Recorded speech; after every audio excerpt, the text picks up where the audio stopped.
Amém, irmãos? A paz do Senhor, amém? A paz do Senhor, meus irmãos. Que povo bonito, graças a Deus, né? Gente linda aqui. Meus irmãos, eu estou muito feliz de estar aqui no meio dos irmãos, feliz mesmo. E a recíproca é verdadeira. Também aprendemos a amar o pastor Robson, mas amar o pastor Robson é fácil, né? Pessoa tão amorosa dessa é muito fácil de amar. E, como ele disse aqui, estou presidindo na frente do Conselho de Pastores, o COPAI. Eu não sei por que eles confiaram em mim, não.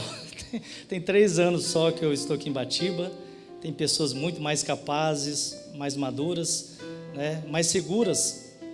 Mas eu creio que tudo aquilo que Deus coloca as nossas mãos para fazer, e se nós estivermos com o coração disposto, o Senhor, com certeza, Ele vai nos capacitar. Amém? E eu creio que esse chamado foi a partir do ano passado. Estava eu tomando banho na minha casa e ouvi uma voz que falava comigo: Wellington, abre a porta da gaiola. Sem entender nada, como eu nunca tinha ouvido revelação parecida, eu continuei tomando banho e ouvi a voz nitidamente dizer para mim novamente: abre a porta da gaiola. Sem entender muito bem o que Deus queria dizer comigo, eu moro na casa pastoral, atravessei o corredor. Quando eu abri a porta da igreja, eu ia para meu gabinete. De noite teria culto. Deus falou comigo: aqui é a porta da gaiola, a porta da igreja. E eu fiquei muito preocupado com aquela revelação, pois a nossa igreja está em excedência, está crescendo. E número de membros, né? Nós temos excelentes grupos de louvores, ministros, tem ministros de teatros, dança. E Deus falou comigo que muitas das vezes eu estava pregando para um povo que não tinha sede. Aquilo entristeceu meu coração. E aí eu perguntei ao Senhor: mas por que o povo não tem sede? E aí o Senhor me disse que era necessário que eu transpassasse aquilo que eu tinha feito, que eu fosse mais além, buscasse mais, ao ponto que quando eu falasse naquela igreja, aquele povo beberia daquela verdadeira água da vida. Então, no ano passado, eu tomei uma decisão e nós começamos a viajar em missões. Já estive no Nordeste, já estive no Macapá, no Amapá, que é o último estado brasileiro, do lado da Guiana Francesa. Nós temos 8 igrejas lá. Fui em janeiro, voltei agora novamente em abril. Estive no Mato Grosso, nas aldeias indígenas, que nós temos 12 igrejas no Mato Grosso, tanto na capital, Campo Grande, como no interior de Miranda. Eu tenho aprendido muito com onde eu tenho passado. Antigamente eu era um pastor muito caseiro. Se alguém me convidasse para sair num domingo como hoje, a minha resposta seria uma só: não. Eu era um pastor muito caseiro. E aí eu aprendi que, além dos limites desses muros, nós temos um povo lá fora que clama pelo Deus vivo. E com essa atitude minha, o que aconteceu? O resultado que Deus esperava para a igreja aconteceu. Hoje é um povo que está todo militante, trabalhando, buscando, correndo atrás, cada um fazendo algo para Deus. Seja ele no trabalho, seja ele no dia a dia, seja ele na igreja, ministrando, fazendo cultos. E aí, hoje eu posso entender e entendo perfeitamente o que Deus disse quando que era para mim abrir a porta da gaiola. Abrir a porta da gaiola para mim, e eu creio que será para você também, é abrir o seu entendimento. Aquilo que Deus tem para mim e para você é muito maior e melhor, amém? E como a gente vai falar hoje sobre casamento, sobre família, meus irmãos, que assunto complicado que é falar sobre casamento e falar sobre família. Tem 20 anos que eu estou na frente de igrejas, eu nunca vi uma crise tão grande como nós temos nos casamentos. Os casamentos hoje, eles são muito superficiais, são feitos de qualquer maneira. feito no imprevisto. Pouco tempo me pediram para fazer um casamento de um casal católico. Chegaram para mim: pastor, o senhor faz o nosso casamento? Eu digo: é necessário que eu reúna com vocês. E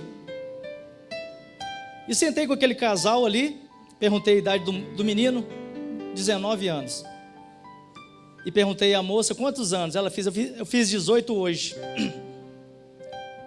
Perguntei: depois que vocês casarem, vocês vão viver como? Ele falou para mim: não, mas eu tenho uma lavoura de café. Eu falei: que bom, ué. Tem quantos pés de café? 10 mil pés de café. Eu falei: rapaz, mas 10 mil pés de café não dá para colocar café nem na sua casa, no bule. E quando vier a crise, quando vier um ano de seca, como é que você vai sustentar uma família? Casaram, fiz o casamento deles. Meus irmãos, tudo no imprevisto, no improviso. Mas o nosso casamento não pode ser assim. É claro que quando já chegamos no estágio família, não tem jeito. É agora pedir a misericórdia de Deus e bola para frente, vamos que vamos. Não tem jeito mais. Mas você, jovem que está aqui, que ainda não casou, reflita naquilo que nós vamos transmitir hoje. Pense muito bem, pois casamento é um tiro de roleta russa no escuro, uma bala só. Você só tem uma chance. Porque se você casar errado, as pessoas dizem: pastor, não tem problema, se eu casar mal casado, eu separo e caso de novo. Eu encontrei com um irmão, e o irmão está no 3º casamento, e ele me disse: pastor, se eu tivesse ouvido o conselho do senhor lá atrás, há 10 anos atrás, quando eu separei da minha primeira esposa, eu nunca teria separado dela. E está no 3º casamento. Eu disse: mas por que, varão? Ele disse: porque a primeira era chata, a segunda era chata em meia, a terceira é insuportável. Se eu pudesse, voltava e regressava lá. Porque com a segunda veio os casamentos que vêm acoplados os filhos dos outros casamentos. Você tem a família da ex-mulher, que ainda você tem vínculos, e agora tem vínculos com a nova família. E imagina no 3º casamento. Imagina o agravo de problemas que este homem tem. Eu queria também indicar para vocês, como é o mês da família, tem um livro aqui que foi o pastor meu de faculdade, o pastor Joás Lousada e o Nelson Ribeiro, fizeram esse livro muito interessante. Eu me baseio para algumas armas que a gente precisa. Chama Família, Projeto de Deus, Alvo de Satanás. Revisado pelo pastor Hernandes Dias Lopes e pelo pastor Brito, da Igreja Batista e EBV. Então os dois aconselham esse livro, e eu também aconselho para os irmãos. Família, Projeto de Deus, Alvo de Satanás. Irmãos, quiserem depois o nome, a gente aprende muita coisa com esses homens de Deus. Abra comigo Josué 24, versículo 15. Josué 24, versículo 15.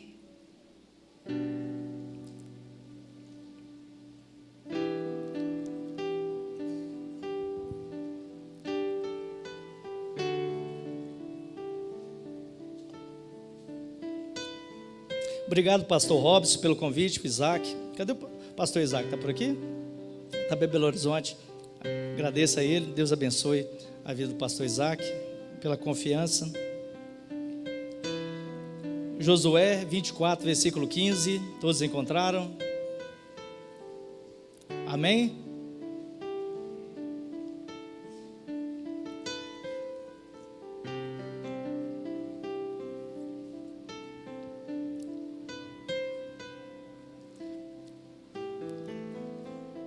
Josué 24, versículo 15 diz assim: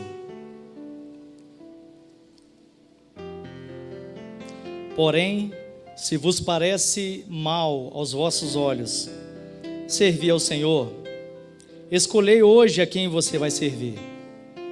se é os deuses a quem serviram os vossos pais, que estavam além do rio, ou os deuses dos amorreus em cuja terra habitais. Porém, eu e a minha casa serviremos ao Senhor. Vamos dizer isso de uma forma profética? Eu e a minha casa. Vamos falar mais alto para Satanás ficar com medo dessa igreja? Eu.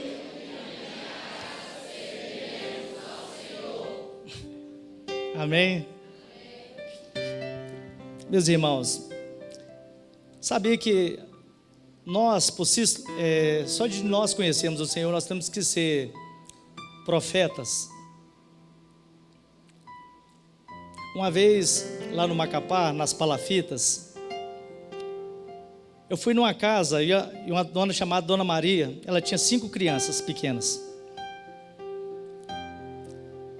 E eu não sei se você já teve o prazer ou o desprazer, porque é um lugar terrível. Casas feitas dentro do brejo, com todo o lixo pelo chão afora, dentro da água. As casas são feitas dentro da água. Todas tem uma ponte que lá é chamado de pontes, né? Você vai andando aquelas pinguelas e entrando nas casas. Cheguei na casa dessa senhora, ela com 5 crianças, e nós somos num grupo de 20 pessoas. Perguntei o nome dela e falei: Dona Maria, nós estamos aqui, eu sou lá do Espírito Santo, estamos aqui para orar pela tua casa.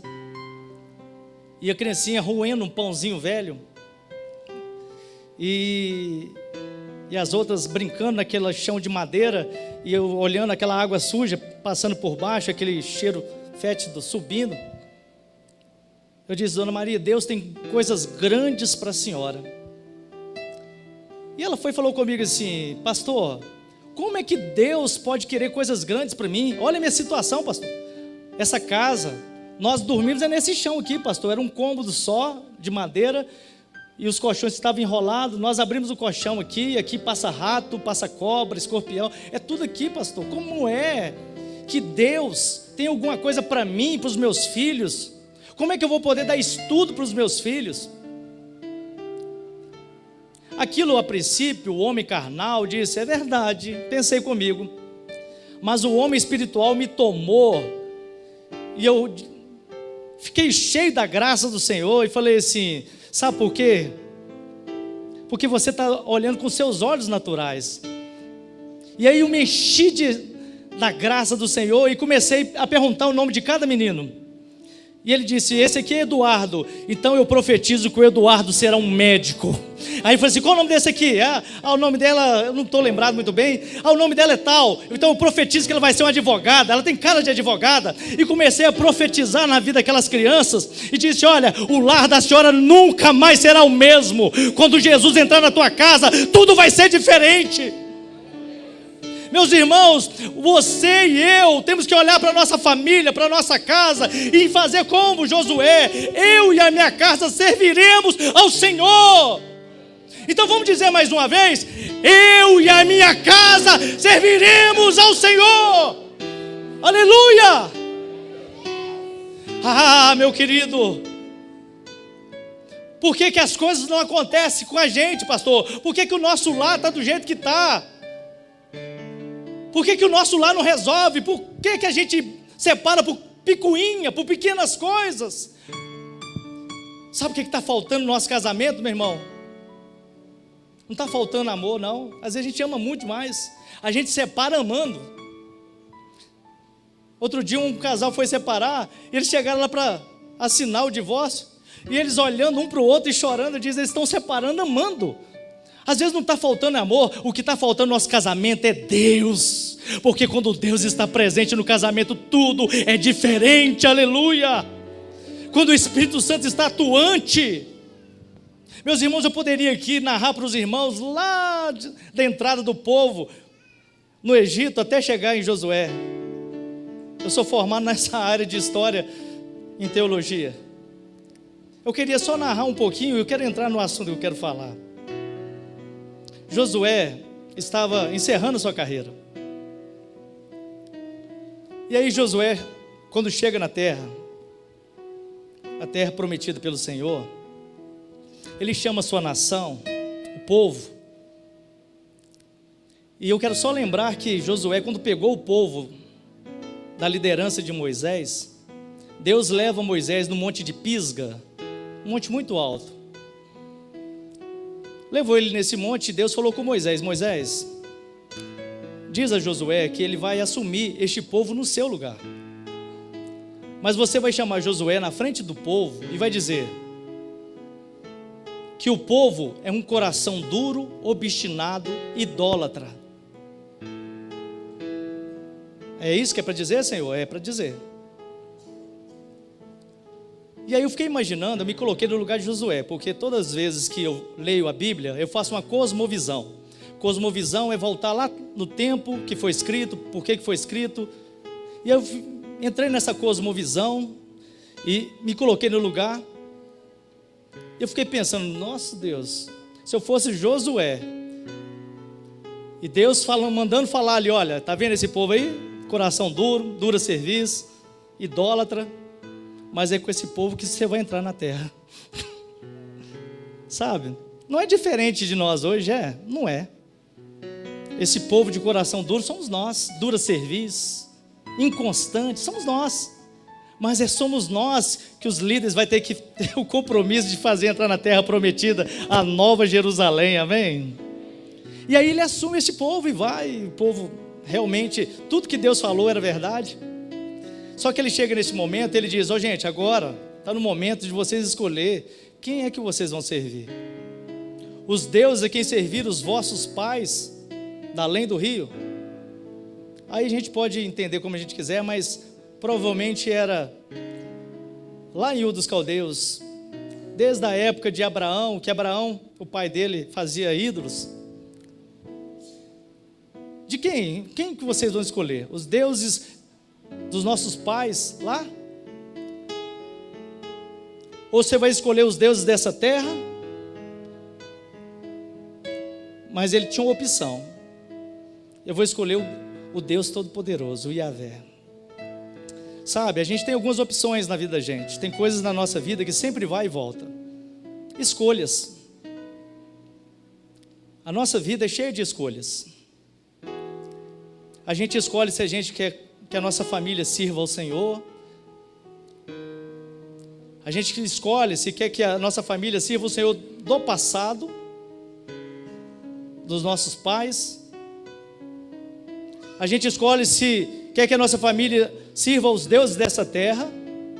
A tradição aqui, o Deus é tal, porque eu já percebi que cada região do Brasil tem um Deus especial. Só para os irmãos entenderem, lá no Macapá só tem 5% de evangélico. O líder de audiência lá se chama São Jorge.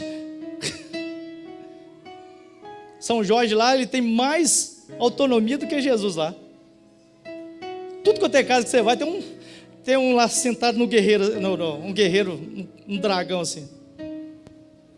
Você vai no Nordeste, o Deus lá é quem? Maria. Então a gente tem escolhas, o Deus de quem serviram nossos pais ou o Deus da terra que vocês estão habitando.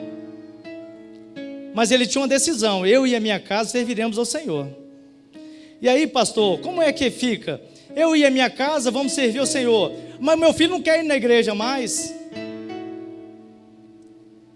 E aí eu percebi que a gente não recebe o que a gente merece, a gente recebe o que a gente planta.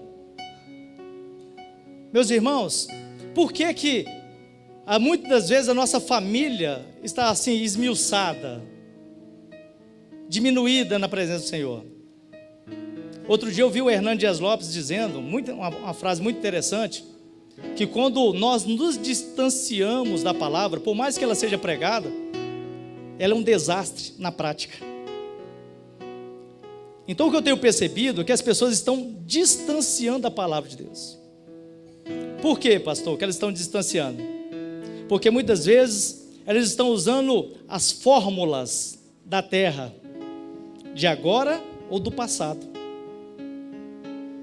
Às vezes usamos as fórmulas, com a minha mãe lá em 1915 deu certo, com a minha avó, com a minha bisavó,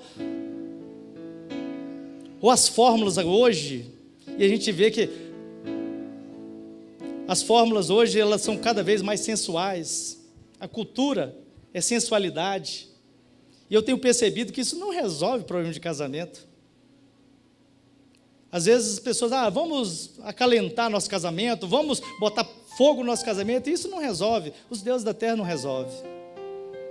E aí, lendo esse livro aqui, eu tirei algo para a gente na prática, que é a desfunção dos nossos casamentos, a desfuncionalidade do nosso casamento. Eu tenho visto hoje que as pessoas, elas estão desfuncionais nos seus casamentos. As coisas estão fora do lugar.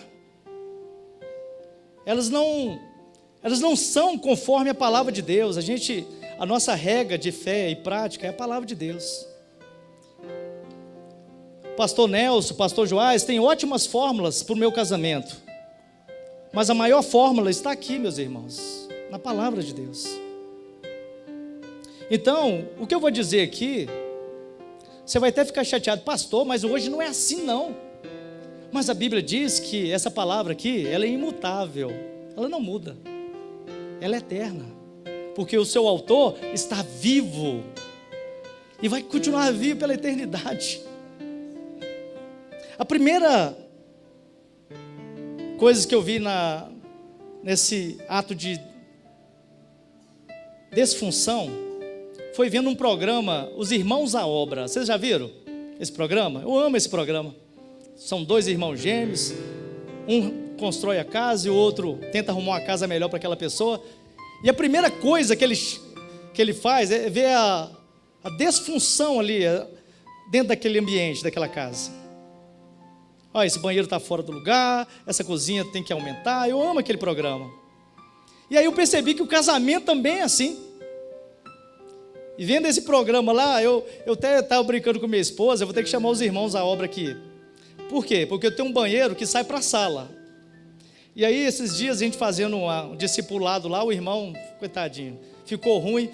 Aí quase que eu tranquei lá dentro de novo. Eu falei assim, gente, isso aqui está fora de lugar, isso aqui não pode ficar aqui. A pessoa já sai, então, todo mundo vê lá. E o outro banheiro, que é dentro do meu quarto, tenho 2 banheiros, ele não tem porta. E aí o trono fica virado para a cabeceira. Então eu deitado, eu estou vendo quem está no trono, né? Minha esposa no caso. Fica uma falta de intimidade. Eu falei, isso é disfuncional, isso não funciona, né? Então tem que levar os irmãos à obra lá. Só que eu tenho que levar também o Espírito Santo para mexer em algumas coisas dentro da minha casa, que eu não quero ser hipócrita e dizer que minha casa não tem problema. Minha casa tem problema tanto quanto a sua. Mas o irmão à obra que você vai ter que levar lá hoje é o Espírito Santo, amém? Você identificar aonde tem os problemas na sua casa.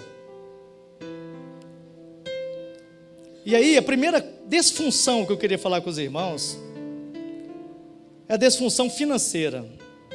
Nós somos desfuncionais na área financeira. Você está anotando aí? Pode anotar. Desfuncionais na área financeira. Eu nunca vi ter tanto gabinete com pessoas com problema financeiro. As pessoas parece que estão, sei lá, perdendo os parâmetros. Compra o que não pode comprar, gasta com o que não pode, compra um monte de roupa para mostrar para alguém que nem gosta de você. Mas eu vou falar uma coisa para os irmãos, é perfeitamente normal. Lá em casa eu tenho um guarda-roupa grande, de 6 portas. Minha esposa chegou para mim e disse, olha, não está cabendo mais. Eu falei, mas onde você vai pôr outro guarda-roupa dentro de casa? Então compra um arara. Eu comprei um arara de 3 metros. E ela pegou, fora o guarda-roupa, pegou um monte de vestido, de saia, né? E colocou na arara. E aí hoje ela teve que ficar lá no culto, porque ela é professora dos professores lá de criança, pré-adolescente e tal. E aí, ela pegou aquelas araras, o guarda-roupa e disse, eu estou pelada. Aí eu fui na Arara e fiquei pensando, 1, 2, 3, 4, 5, 6. E aí, essa desfuncionalidade faz ela fazer o que na segunda-feira? Comprar roupa. E aí a pergunta é o seguinte: você tem condição de comprar mais um vestido, mais uma calça, mais uma camisa, mais um sapato? Você tem condição de comprar o carro que você anda? Você tem condição de morar onde você mora? Meus irmãos, uma coisa que você precisa ter é paz. Não tem ninguém que consegue dormir morando numa casa que chega no final do mês, você tem que esconder dentro da sua casa para o dono da casa não te achar lá. Eu fiz um curso, o pastor tem que trazer aqui, não sei se ele tem aqui, o curso chama CRAL, é um curso americano. Depois desse curso mudou a minha vida, um curso de 6 meses. Aí eu descobri que quando a gente acorda, a gente às vezes mora numa casa que foi comprada financiada, entra num carro que foi financiado, pega uma estrada que está financiada, para comprar alguma coisa com cartão para pagar financiado. A gente já acorda o dia devendo. E isso, meu querido, isso rouba a paz de qualquer família. Não tem casa que sobrevive com problemas de dívida. Pasme vocês, eu fiz uma pesquisa do IBGE de 2010 até 2018, 47% dos divórcios foi por causa de problema financeiro. 47%. Quase a metade dos divórcios foi por causa de problema financeiro. Pessoas que não sabem administrar o que ganha. Ganhou 1.000, gasta menos. E uma das coisas que eu aprendi no CRAL, se você ganhar 1.000, você não gasta 1.000. Você gasta 700.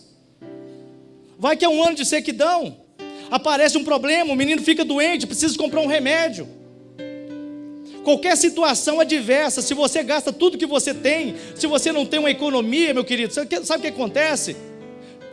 Quando vem um problema, você tem que fazer empréstimo, aí pede para o agiota, para o banco, começa dívida sobre dívida. E aquela despesa sua que era fixa, agora você se perde o controle. Não tem esposa que aguenta. A mulher é mais sensível para essas coisas. Ela fica mais desestruturada, vai desgastando o relacionamento, o casamento vai ficando cada vez mais desgastado, ao ponto que ela olha para o seu rosto e não percebe mais o marido com quem ela casou. Ela fica olhando com um homem insensato, sem sabedoria, que a endividou. Porque muitas das vezes endivida, não somente ele, usa o nome da mulher, aí os dois estão endividados, os dois estão com o nome no Serasa. Não tem casamento que resista a um negócio desse. Meus queridos, eu sei o que eu estou falando.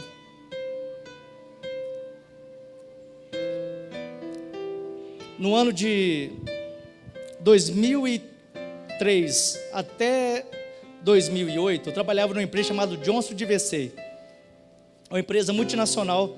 A empresa era em Belo Horizonte. Eu entrei na empresa fazendo serviços mecânicos, porque eu sou mecânico industrial de lavanderia, sou eletricista e outras profissões a mais. E acabou que eles me promoveram, eu virei vendedor da empresa e eu tinha um salário de R$10.000. E isso, em 2008, foi a última vez que eu trabalhei na M. Pires.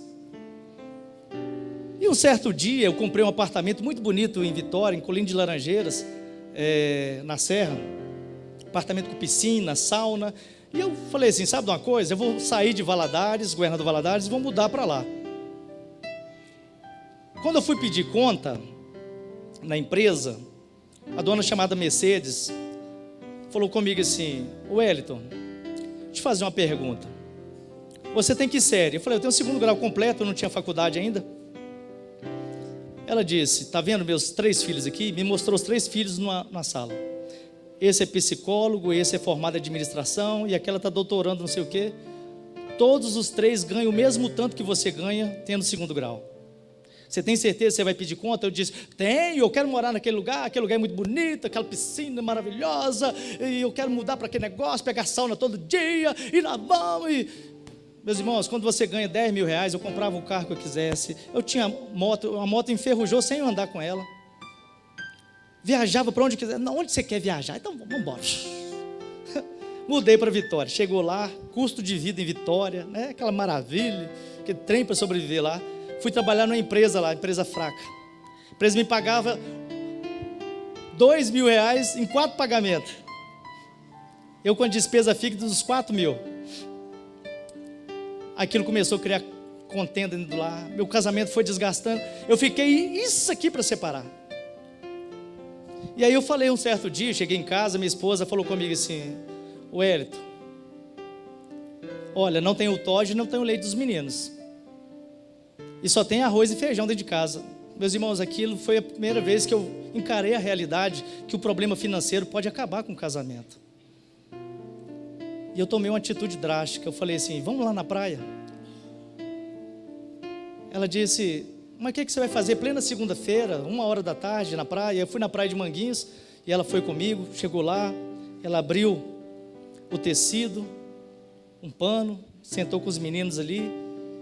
E eu comecei a entrar na água, dava uma nadada, modéstia, eu nado um pouquinho bem, e a água dava no peito, nadei mais um pouco, e a água dava no pescoço. Manguinhos é muito raso, e quando eu nadei assim, bem longe da beira da praia, eu estava assim uns 3 metros de profundidade, depois de aferir a profundidade, eu comecei a falar com Deus, Deus, o que está acontecendo, Senhor?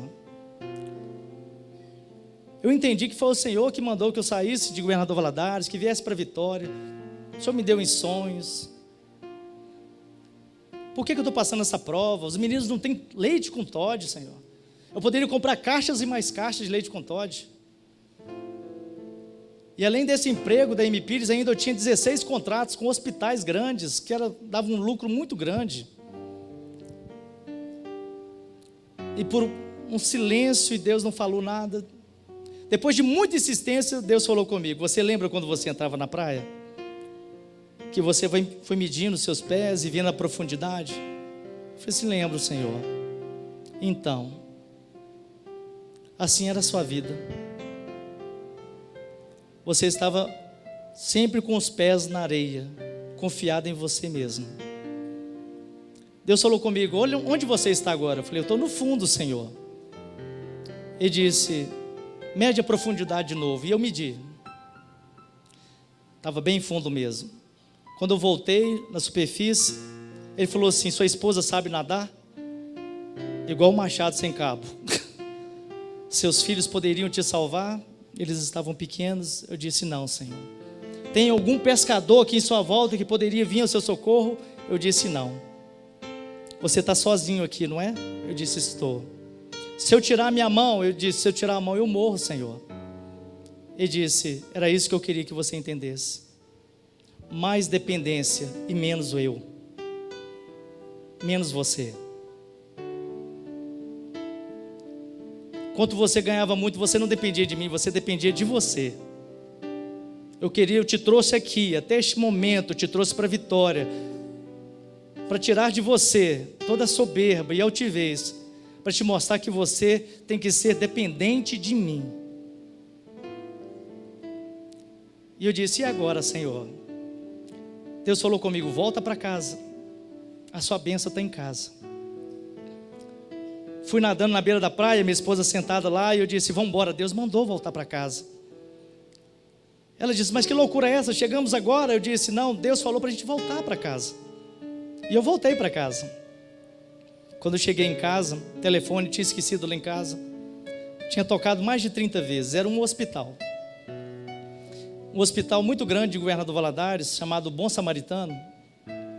E o diretor que havia me ligado falou assim, Wellington, vem para Valadares correndo, eu preciso que você resolva um problema aqui. A vigilância sanitária interditou toda a lavanderia, já perdi mais de 300 mil reais aqui, eu preciso do seu serviço.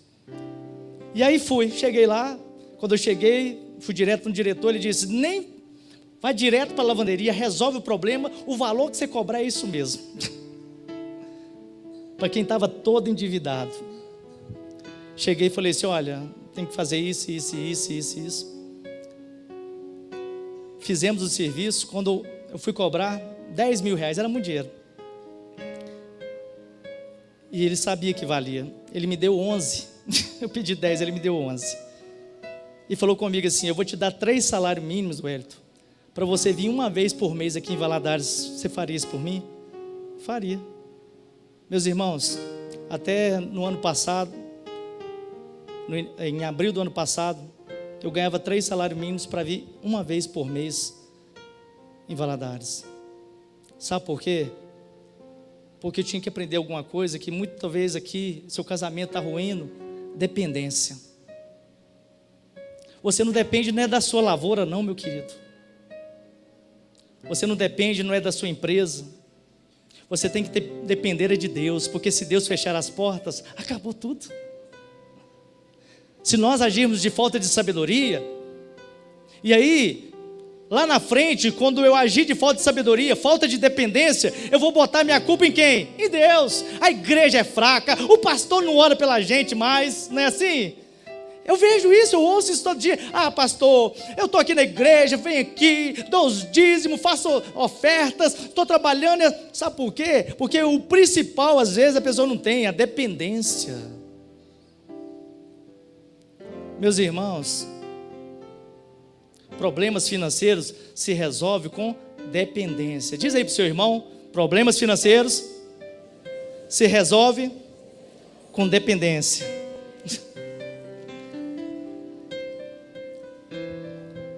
Nossos casamentos hoje são disfuncionais na criação de filhos. Ah, eu nem vou atentar muito desse trem. A gente não tem problema com o filho, tem? Alguém tem problema com o filho aqui, irmãos? Não, né? Graças a Deus, né? Não tem. Só na presbiteriana renovada tem muito problema com o filho. Menino parece um extraterrestre, né, irmãos? Todo dia eles têm um comportamento diferente. Um dia eles acendem a luzinha na ponta do dedo, sei lá. Só que uma coisa, você ensina e aprende com eles, sabe? Outro dia minha esposa, eu larguei a maioria dos meus serviços seculares para ficar por conta da igreja e dar mais tempo para minha família. E aí morando numa cidade pequena, morava, né, só lá na Serra, tem 500 mil habitantes, em Valadares tinha 300 mil, então praticamente pequena, 24 mil habitantes, para me dedicar mais à minha família. Aí outro dia minha esposa chegou, meu amor, precisamos ter uma conversa. Eu falei, tá bom, fiquei preocupado, né? Ela disse, você não está tendo tempo para os seus filhos? Eu falei, como pode? Como assim? Eu estou por conta desses meninos aí, gente. E aí, achei que eu tinha razão, passou. Aí outro dia, cheguei em casa, com 1 milhão de coisas, né? É banco que a gente comprou, é frente da igreja. Rapaz, pelo amor de Deus, ser pastor é padecer no paraíso. Quem deseja o episcopado, coisa excelente deseja, né? Mas é melhor você ser açougueiro, tá? Padeiro, né? Tá bom. Aí, cheguei em casa, e o Pedro, pai, vamos jogar dama comigo? Eu disse, rapaz, eu te falei que não dá tempo, que não sei o quê. Aí, fui para lá, voltei para cá. Ô pai, vamos jogar pelo menos. Não dá tempo. Aí minha esposa veio, né? Com aquele dedinho assim, sabe? Você conhece? A mulher faz isso. Eu não te falei que você não tem tempo para seus filhos, né? Olha o menino lá como tá. Aí o menino todo tristinho com a daminha. Rapaz, aqui foi como se me desse um soco. Não, melhor, se ela tivesse me dado um soco, não tinha se doído tanto.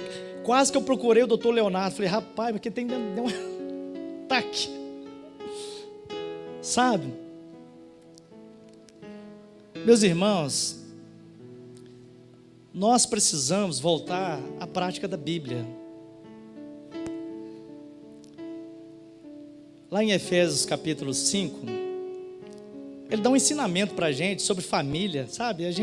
Quando eu leio aquilo, eu fico maravilhado. que o pai, ele tem que instruir bem a sua casa, a tua família, com o ensino da doutrina da palavra de Deus. Provérbios 22, versículo 6, instrui, o que diz? Quando ele crescer?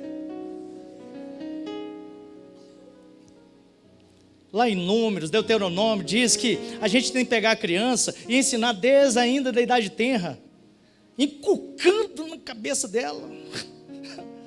Sabe o que é inculcar? É como se abrisse aqui, fizesse uma cirurgia, colocasse lá dentro a palavra de Deus, inculcar na mente dela. E criança aprende. Meus irmãos, aprende. Sabe por que eu sei que aprende?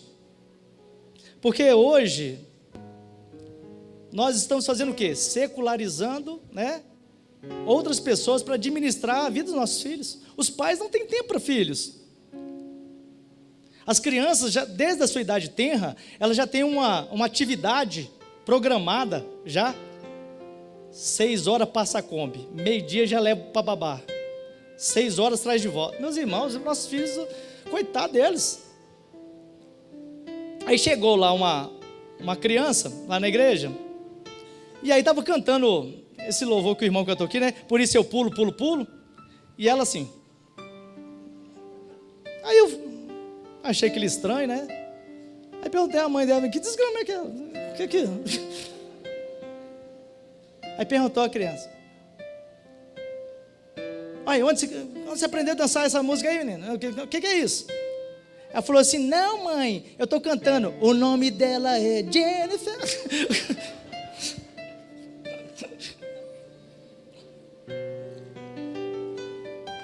Meus irmãos, você pega um filho, bota para alguém criar o dia inteiro para você.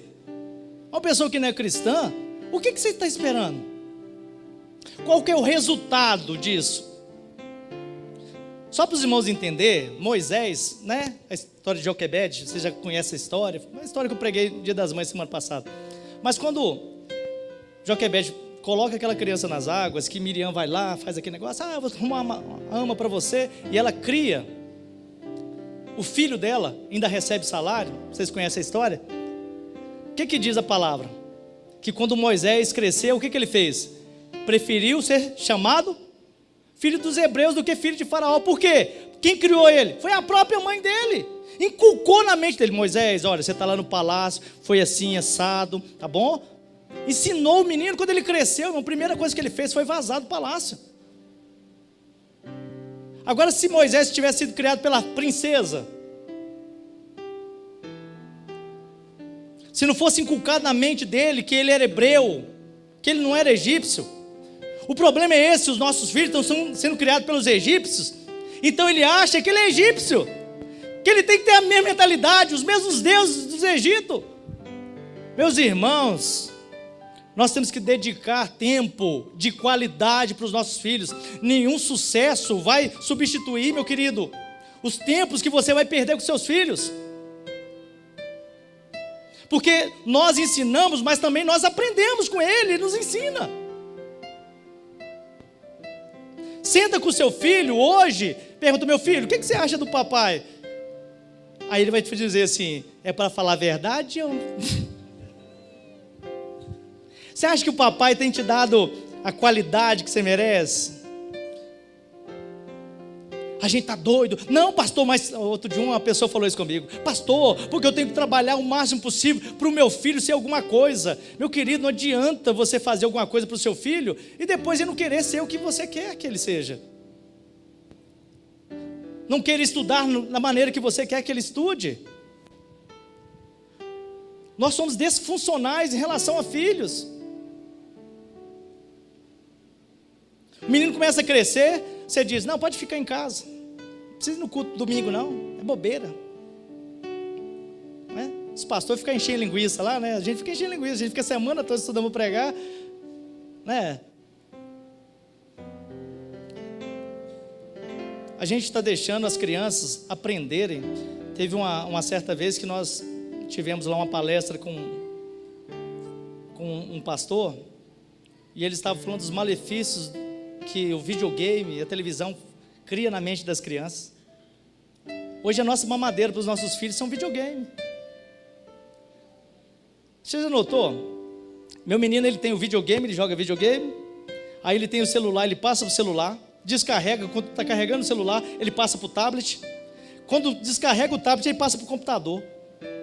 Aí eu falei com minha esposa, olha, esse negócio tem que acabar aqui em casa. Cortamos tudo. Sabe qual que foi a nossa surpresa? O menino ficou igual um zumbi. Eles não sabem outra coisa fazer, a não ser a tecnologia. Vai, meu filho, vai lá fora, joga bola. Comprei uma bola para ele, joga lá com seus amiguinhos.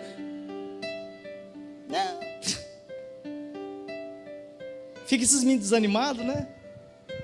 Então, meu querido, hoje é momento de voltar a dar tempo de qualidade aos nossos filhos. Vamos dizer todos juntos? Dar tempo de qualidade aos nossos filhos. Nós vamos colocar isso em prática? Amém, irmãos? Não adianta nada eu pregar aqui se vocês não colocarem em prática. Terceira disfunção.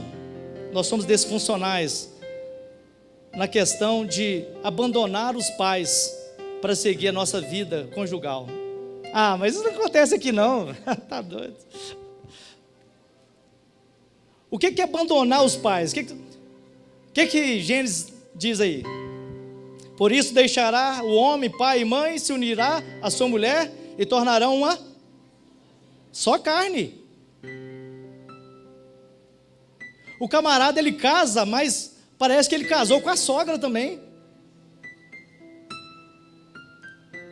Qualquer probleminha que acontece, o cara está sempre lá na casa da sogra, né? Do sogro, ou vice-versa. Meu querido, não tem nada que acaba com casamento como um trem desse. Você não deixa seu marido ser o dono da casa. Ah, não, pastor, porque quem manda lá em casa é meu pai, porque meu pai que paga as contas. Não é assim? O camarada já casa. Tem uma pessoa lá que vai casar, né? Meu filho, você faz o que para viver? Ah, pastor, eu estou vivendo de bico. Eu falei assim, mas você vai casar com a pessoa, mas e aí, como que vai ser? Ah, pastor, se não der certo eu moro com a sogra. Eu falei, não, você pode chamar sua futura esposa aqui, eu vou falar para não casar com você não. Uai, pastor, você vai me derrubar desse jeito, rapaz? Ô pastor, quando minha mãe fechar os olhos, a mãe dele tem 40 e poucos anos. Quando minha mãe fechar os olhos, tem a casinha dela.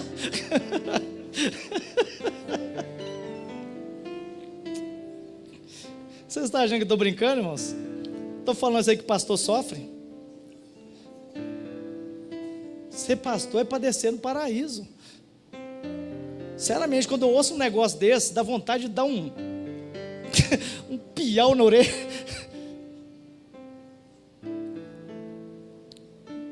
Mulher, para de levar problema para dentro de casa, a casa dos seus pais. Seus pais já estão felizes que você saiu de casa, mas você está sempre voltando.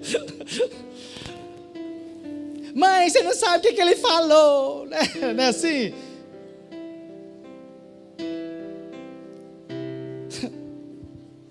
Esses dias agora, chegou uma senhora para mim, e elas colocam o pastor no perigo. A gente tem que tomar muito cuidado. Por quê? A senhora chegou e falou, pastor, eu fiz uma casa em si para o meu filho, comprei a casa do meu filho porque ele foi morar em outro lugar. Agora o meu filho quer voltar para casa, comprar a casa do mesmo valor que ele comprou. Só que meus outros 6 filhos falaram o seguinte, mãe, se a senhora vender para esse filho, nós nunca mais vamos conversar com a senhora. E aí eu falei com esse filho, que os 6 irmãos dele não concordou que eu vendesse novamente a casa, que é em cima da nossa casa para ele. Ele falou, então é o seguinte, eu também não converso com a senhora também. A senhora não me vendeu, não conversa, e os outros 6 filhos, a gente não conversa com a senhora. E ela chegou para mim, pastor, o que eu vou fazer agora? Aí eu pensei, eu estou igual Jesus com a mulher, pego no ato do adultério. Se eu mandar liberar, esse camarada não segue a lei. Se eu mandar matar, esse camarada não é o profeta. Falei, minha irmã, a casa é da senhora, a senhora está viva, não está? Ou a senhora já morreu, não estou sabendo. Eu não fiz velório da senhora aqui não. A senhora está viva, o marido da senhora está vivo, né? A casa é da senhora, a senhora faz o que a senhora quiser. Só chega, chama os 7 filhos, fala assim, a casa é minha, eu faço o que eu quiser da minha casa. Se eu quiser dar a casa para ele, eu dou, se eu não quiser, eu não dou. Faça isso. Ela chamou a família e disse: ô gente, o pastor mandou dizer aqui que a casa é minha e ele tá certo. E aí um perguntou: quem que é o pastor?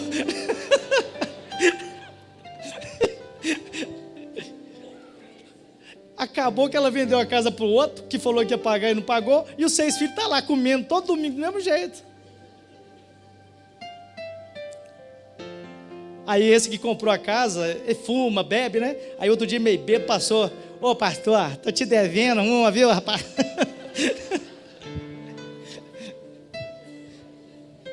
Brigar lá por ter sido meu advogado. Advogado do diabo.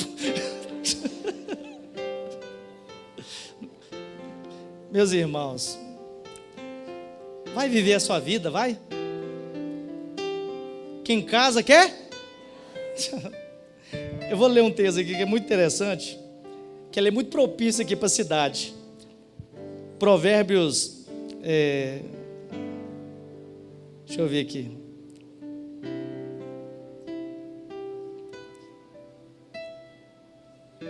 Lucas, depois eu acho. Uai, gente, onde eu anotei esse trem? Tá perdido. Ah, tá aqui. Provérbios 24, 27. Muito propício aqui. Antes de formar a família, Provérbios 24, 27. Primeiro, faça a sua lavoura, levanta uma casa, depois constitua família. Bem propício para nós aqui, né? Primeiro, monte a tua lavoura, construa uma casa e depois, então, você faça a família. O camarada, ele casa sem emprego, confiado nos pais. Depois ele leva um monte de problema para o pai. O pai estava doido para o cara casar, para ir embora. E aí o problema volta para dentro da casa do pai. Mas não volta sozinho não, volta com os filhos dos filhos. Aí aumenta o problema do idoso. Por isso tem idoso aí morrendo com 50, 60 anos, meu irmão. Chega lá, tanta tribulação. Ele já passou uma vida de tribulação, agora está vivendo a tribulação dos filhos. Vira para o seu irmão e diz para ele: vai viver a sua vida, meu irmão. Deixa a casa do seu pai.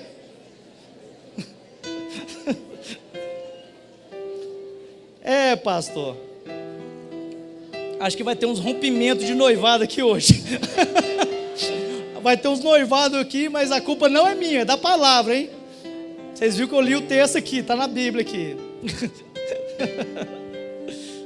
Eu já fiz uns 3 términos de noivado lá na igreja. A pessoa me procura: pastor, o senhor faz o casamento? Faço, mas a gente tem que conversar. Aí aquele bate-papo ali, eu já terminei uns 3 já. Não me procura para fazer casamento não, que eu sou sincero. Esses dias eu caí na bobeira de fazer um casamento. A menina crente, o homem ímpio. Lá no Facão, fui lá fazer o casamento. Cheguei lá, o camarada estava na roda de uma banca tomando cerveja antes de eu fazer o casamento. E a mulher crente: pastor, o senhor puxa um zino? Puxo, né? Estamos muito alegres, né? Aí tá lá. Fiz o casamento, falei que precisava de Deus e tal. Acabou o casamento, o camarada sentou lá e pegou a cerveja no bico que estava tomando. E a mulher sentadinha, tadinha, triste, a noiva. Eu pensei comigo: o que eu fiz, meu Deus do céu? Aí, resultado, fui comer um churrasquinho aqui na praça.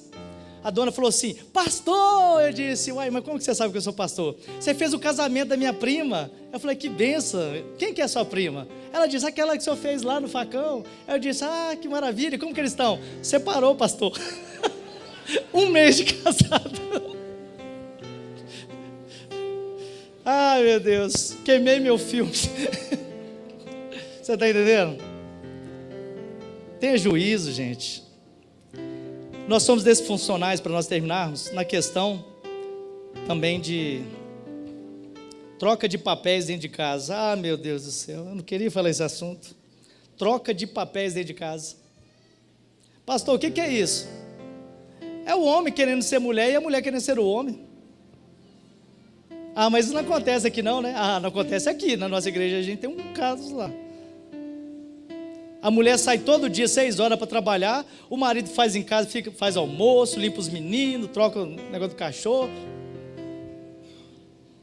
Aí, como os papéis estão sendo trocados, essa desfuncionalidade, ela gera algumas coisas que eu anotei aqui. A primeira coisa que acontece quando há essa desfunção, quando o homem começa a fazer o papel feminino e a mulher começa a fazer o papel masculino, de qual sentido, pastor? Hoje não tem jeito, as mulheres, às vezes, para somar dentro da casa, tem que trabalhar, né? Trabalha com os maridos da empresa, trabalha fora, não é verdade? Bom que não precisasse trabalhar. Minha esposa, quando ela ganhou o Pedro Lucas, ela ganhava um salarinho bom, razoável, trabalha em contabilidade. Eu disse, não, você não vai trabalhar mais não. Ficou só por conta dos meninos. Então a criação nossa, nós nunca deixamos na mão de outra pessoa que não fosse minha esposa. Mas é claro que nem todo mundo pode isso, não é verdade? Só que eu dizer uma coisa para você. Quando há uma desfunção, troca de papéis, a primeira coisa que eu descobri, isso é pesquisa científica, tá? Que a mulher começa a ficar autoritária. Cala essa boca, quem manda aqui sou eu que pago o conto de luz, de água, né? Areia do gato, não é? A primeira tendência ela é ficar autoritária. É uma pessoa maravilhosa fora de casa, mas quando chega em casa, ela começa a tomar o papel do marido e ela começa a se revestir de autoridade. E quando a mulher se reveste de autoridade, a tendência é o homem ficar o quê? Vai diminuindo, cara. E ele nem percebe que a inversão vai trazer alguns problemas para ele. Quando isso acontece, a mulher perde o interesse sexual pelo marido. Por quê? Porque a mulher quer ver um guerreiro, né? Um homem, vai lá, pega a caça, mata o bicho, traz o trem lá. Aí, mulher, prepara esse trem aí, não é assim que as mulheres querem? Outro dia o irmão levou para mim uma galinha viva. Ele é da roça, é presbítero, né, da nossa igreja. Pastor, trouxe um presente, trouxe uma galinha com o pescoço pelado assim. O varão, essa galinha vai viver muitos anos na terra. Depender de eu matar ela. Troca de papéis, meu querido, vai perdendo interesse sexual pelo marido. Aí começa a ver aqueles Brad Pitt, né, aqueles camaradas na televisão, comendo carne crua, né?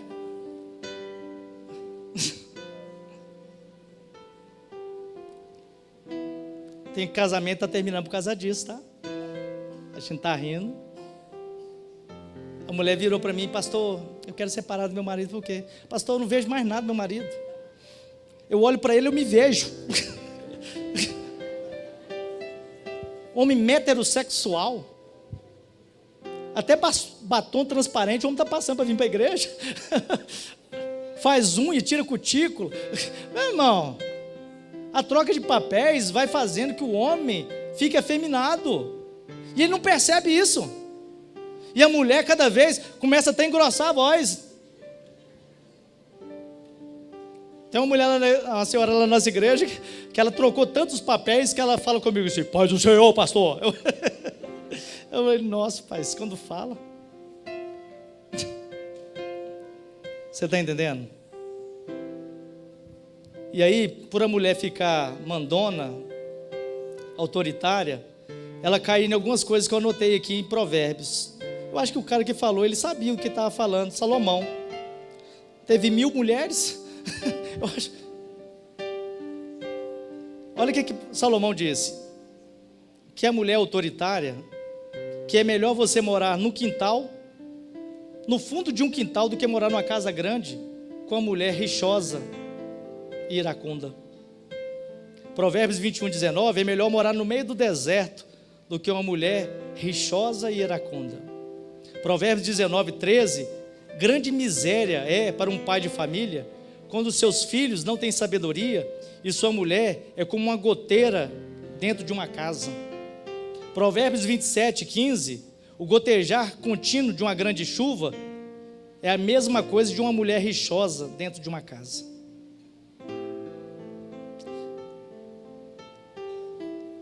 E agora? Como que a gente faz? A mulher se torna rixosa porque quando ela inverte os papéis, acontece um fato no ser humano, no homem principalmente. Eles acomoda. Mulheres, se você chegar em casa e ver uma lâmpada lá queimada, se você subir num banco e trocar aquela lâmpada, seu marido nunca mais vai trocar a lâmpada na sua casa. Se você for lá e trocar a bucha da torneira, outro dia uma senhora lá com um mão dentro de casa, o cara já não trabalha, aí chegou, pastor, me arruma a chave de grife aí, que ela sabe que eu mexo com ferramenta, diz, para quê? Vou trocar uma bucha da torneira. Eu falei, cadê seu marido, gente? Aquilo é um... Aí, a gente não precisa nem ser profeta, eu falei, esse casamento não dura muito tempo não. Entendeu? A tendência do homem é acomodar. E aí, para a gente só terminar, né? Porque a gente só falou coisa ruim, não falou coisa boa. Casamento é assim. Casamento a gente fala 99% ruim e um bom, né? Mas como é, pastor, que eu faço meu casamento funcional? Meu casamento ele se torna funcional quando, primeira coisa, eu volto para a palavra de Deus. Na área financeira, eu observo a palavra de Deus, que o amor ao dinheiro é a raiz de todos os males. E muitos por ele se transpassaram a si mesmo. Então administrar o dinheiro é deixar o dinheiro como seu servo, não como seu patrão. Porque ele é um excelente servo, mas é um péssimo patrão. Quando você se torna dominado pelo dinheiro, meu querido, você se torna avarento, egoísta, egocêntrico, com uma soberba, altivez. Lucas 14, 28 nos ensina que tudo que for fazer antes de construir qualquer coisa, era uma parábola. Você primeiro não mede as condições, quantos tijolos vai gastar antes que faça a torre? Assim não use de insensatez, diz lá. Na área de criação de filhos, nós já falamos aqui, instrua o menino, inculque na cabeça dele, mostre para ele que você ama a Deus. Meus irmãos, você tem que demonstrar para ele que você ama o Senhor. Porque não adianta você demonstrar para o seu filho que você ama aqui, porque você tem duplicidade de caráter. Quando você volta para casa, para mim tanto faz ir na igreja e não ir. Meu querido, seu filho é uma esponja, tudo que você faz. Enquanto o seu filho estiver dentro de sua casa, ele está aprendendo. Então instruir, inculcar e andar no caminho com uma criança, é demonstrar com atitudes. Pois o nosso testemunho fala mais do que as nossas palavras. Na área de independência, já lemos aqui que nós precisamos deixar nossas casas e viver a nossa própria vida. Tem N textos aqui, mas na área de troca de papéis, nós precisamos entender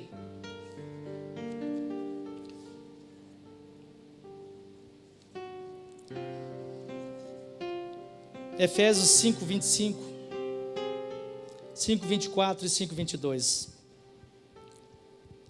Lá ele ensina que as mulheres sejam sujeitas aos seus maridos. Pastor, como é difícil hoje sujeitar, meu irmão, também é amar, sabe?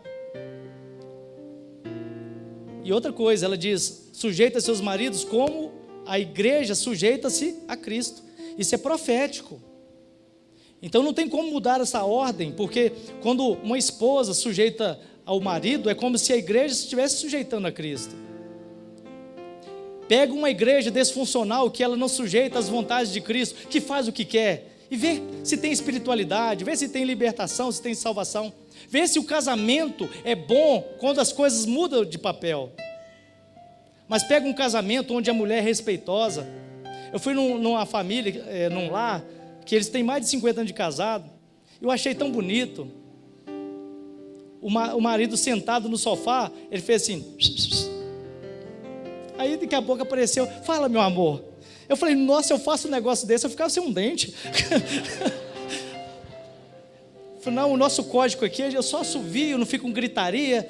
Mulher, não, eu só dou um assovio. E ela vem e pergunta o que eu quero. E aí falou assim, faz um café para o pastor aqui. Eu falei, eita glória, meu Deus. Ainda vou tomar dessa água ainda. Aí cheguei em casa e fiz. O que foi, menino? Ficou doido? Eu disse, aqui em casa não dá certo isso aqui não. Vou tentar outra coisa. Sujeita-se. E o marido? O marido tem que amar a esposa. E se for necessário, morrer por ela. Ô protetor, homem, é seu papel amar sua esposa, amar os filhos, proteger sua casa. É seu papel, meu querido. Casou, é a sua função. Não é do pastor, não é do seu pai, da sua mãe, não. É sua. Amar sua esposa, sabe por quê? Porque o homem, ele trabalha na área emocional, ele ama. E a mulher trabalha na área de sensibilidade, ela é sábia. Por isso que um casamento funcional, o homem ama, abrange, faz as coisas acontecerem. E a mulher usa de sensibilidade. Usa a área emocional, porque o homem é o cabeça, a mulher é o corpo. A cabeça que tem os olhos, que tem o ouvido, que tem a boca. Ele tem que falar, ele tem que instruir, ele tem que ouvir. Ele tem que enxergar os acontecimentos, ter visão. E a mulher, que é o corpo, como a igreja, ela fica onde fica o coração, o pulmão, o respirar, sensibilidade, meu irmão. Minha irmã, você age na área de sensibilidade. Você é sensível. Você sabe quando a coisa não vai bem. Você sabe quando não vai bem dentro da sua casa, com seus filhos, com o seu esposo. Isso é papel seu. Isso também é amar. E você, filho? Tem que respeitar o seu pai para você viver na terra, tá? Porque quem não respeita pai e mãe, os seus dias são cortados da terra. Honra pai e mãe para que prolongue os seus dias na terra. Isso é família funcional. E tudo que eu falei aqui, ó, tá aqui. Palavra de Deus. Se você não conhece o manual de sobrevivência nessa terra, a sua família está alvo de Satanás.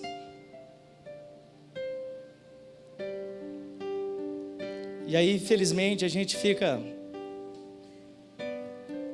tristemente, pastor, eu vou divorciar, vou fazer isso, fazer aquilo.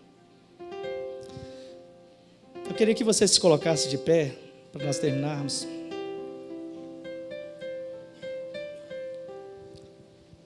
Esse dia uma senhora me procurou, ela não era da nossa igreja, agora é.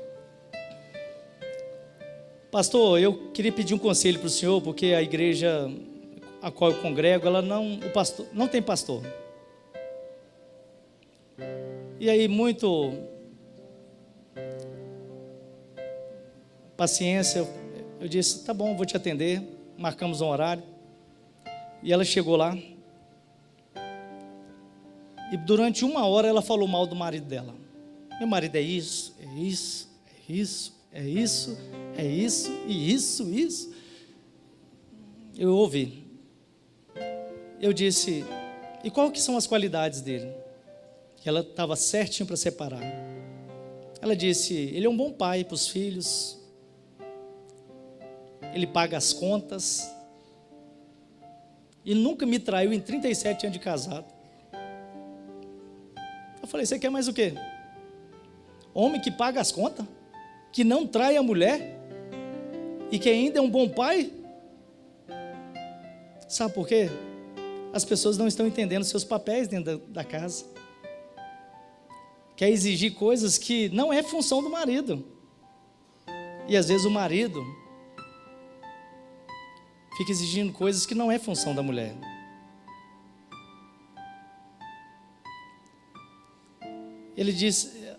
Ela disse para mim, pastor, mas ele não me elogia mais, não tem mais aquele calente no amor. E aí quando eu olhei para a senhora, uma camisa Lula livre, eu falei, achei o problema. Estou brincando, acho que ela é meio petista. Um cabelo desgrenhado, fora do peso. Eu disse, mas como é? Seu marido talvez seja realista, ele vai falar que você está bonita, sendo que você não está bonita. Quando ele casou, você tinha esse corpo? Não, pastor, minha cintura era 36. Eu falei, e agora? Agora está uns 58. Eu falei, minha querida, para você acalentar seu casamento, você vai ter que fazer algumas mudanças radicais. Aí antes de vir para cá, agora virou membro da nossa igreja. A mulher estava toda maquiada, magrinha. Eu falei, desgrameiro. Agora sim, falei com ela, agora vai. Você quer mudança? Tome reações diferentes, atitudes diferentes, não é isso que Einstein diz? Você repete as mesmas coisas, os resultados são os mesmos. Você toma atitudes diferentes, os resultados serão diferentes. Assim também é diante de Deus. Você quer mudança no seu casamento dessa noite? Levanta a mão aí para mim. Lá na nossa igreja, pastor, a gente faz o seguinte. Eu senti de Deus aqui, sério. Senti de Deus que tem alguns casamentos aqui que está tudo que eu falei mais um pouco, né? E hoje eu estou aqui com um papel, e eu falo isso humildemente, para orar por você, pelo seu casamento. Para que Deus possa ir com você, o Espírito Santo ir com você quando você sair daqui. E se você quiser que nós oremos por você, pelo seu marido, queria que você segurasse na mão dele.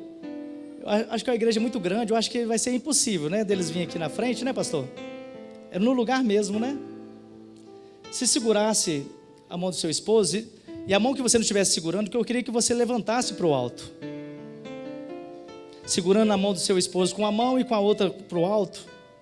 E eu quero orar pelo teu casamento nessa noite. E Deus vai fazer coisas grandiosas aqui, eu creio, pelo poder do nome de Jesus. Deus é poderoso para fazer infinitamente mais do que pedimos ou que pensamos. Senhor, Deus é excelso, Deus poderoso, Deus criador do céu e da terra. Tu és o Deus, seu Deus, que pode mudar a realidade dos casamentos nessa noite. Casamentos que estão por um fio do seu término. Meu Deus, em nome de Jesus, casamentos que estão reatando, casamentos, Seu Deus, que muitas vezes a vida dentro de casa tem vivido em grande miséria financeira, espiritual, emocional, estão desestruturadas. Em nome de Jesus, Senhor, venha sobre este povo, venha sobre essa igreja, venha sobre esses casais, meu Deus, em nome de Jesus, e manifesta a Tua glória, muda a história, Senhor, em nome de Jesus. Salva os filhos que estão distantes, salva as casas, meu Deus, em nome de Jesus. Meu Deus, em nome de Jesus, que as mulheres sejam submissas, que os maridos amem as suas esposas. Ah, Senhor, faça isso para a glória e para a honra do Senhor, e manifesta o Teu poder imensurável. Meu Deus, em nome de Jesus, Tu és o Deus soberano, o Deus criador de todas as coisas, que está sentado no alto e sublime trono, que contempla as nossas vidas. Olha e vê nessa noite, Senhor, e vê o Teu povo que busca a Tua face. Meu Deus, em nome de Jesus, porque nenhum meio secular resolveria o problema que só o Senhor pode. Em nome de Jesus, Senhor, vem sobre este povo. Meu Deus, vem sobre os lares, meu Deus, pois nós clamamos, suplicando a Tua glória, suplicando as Tuas maravilhas, meu Deus, e nós sabemos que o Senhor irá fazer muito mais do que pedimos ou que pensamos, porque Tu és Deus e Tu és fiel. Em nome de Jesus, em nome de Jesus. E quem crer diz: vamos aplaudir a Deus Todo-Poderoso, Criador do céu e da terra.